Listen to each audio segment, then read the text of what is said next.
Assalamualaikum warahmatullahi wabarakatuh. Ananda terhebat.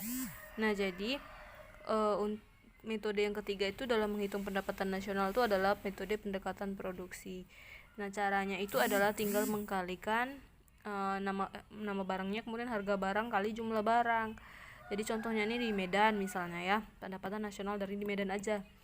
Nanti kalau misalnya di pendapatan nasional itu kan dijumlahin di seluruh Indonesia. Nih kita ambil contoh di Medan. Sawit yang ada di Medan tuh misalnya harganya 1.200, kemudian jumlahnya yang ada di Medan tuh atau di Sumut itu adalah 4.000 ton. Maka 1.200 kali 4.000 ton adalah 4.800.000.000 juta. Ya, ini 1.200 per kilo, ini ton, makanya 4.800.000.000 juta.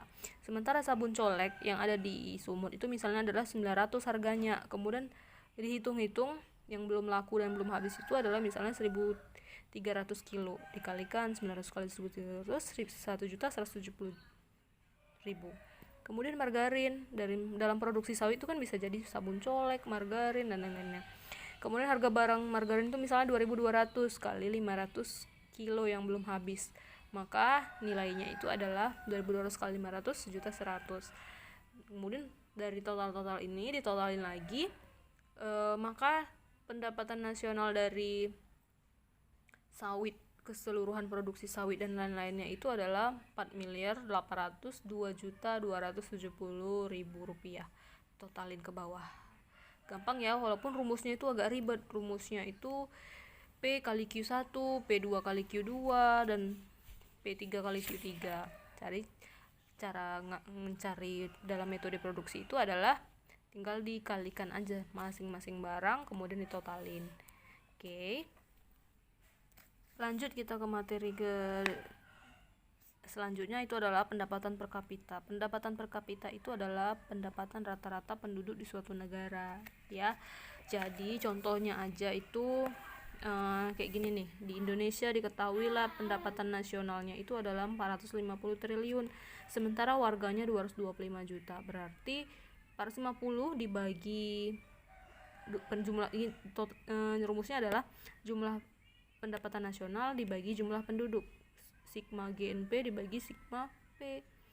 Maka 450 triliun dibagi 225 juta.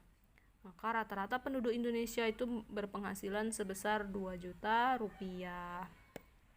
Sementara ini adalah contoh rekap tahun 2014, dari sumbernya itu adalah dari data World Bank, bahwa Indonesia itu tahun 2015 rata-rata pendapatan warganya itu adalah 3.630.000. Ini kan US dollar, kita anggap dolarnya adalah 10.000 pada tahun 2014 itu. Jadi waktu tahun 2014 jumlah pendapatan warga negara Indonesia rata-rata adalah 3.600.000. Sementara di negara ASEAN ini, kira-kira yang paling banyak pendapatan per kapita warganya daerah mana? Ini kita ketahui Singapura, negaranya kecil. Di situ kita bisa bergaji besar, misalnya aja satpam di sana. Kalau di Indonesia gajinya 3 juta, di sana itu bisa jadi 5 jutaan, 6 jutaan gitu ya. Itu tergantung pendapatan negara itu dibagi jumlah warga negaranya.